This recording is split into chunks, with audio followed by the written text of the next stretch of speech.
見到你個 tablet 咧，應該係以前已經即係同你部電話係駁通過嘅，所以先至會裏邊已經有啲內容。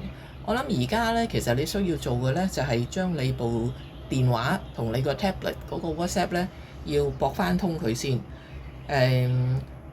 駁翻通之後咧，你先至會 send 到嘢俾我咯。咁即係先至可以 share 到嘢俾人啦。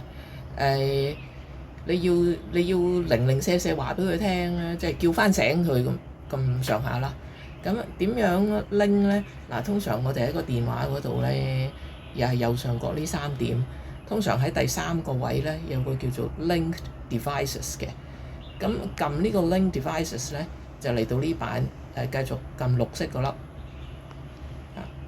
咁因為我呢度係可以用手指模去解鎖啦，你嗰個我唔知係咪啦，可能要用密碼啦，唔知你要 set 啲咩。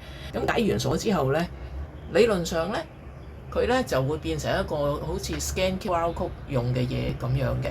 咁如果我第一次同一部新嘅機去 link 嘅話咧，就應該會有個 QR code 喺呢度會要 scan 入去嘅。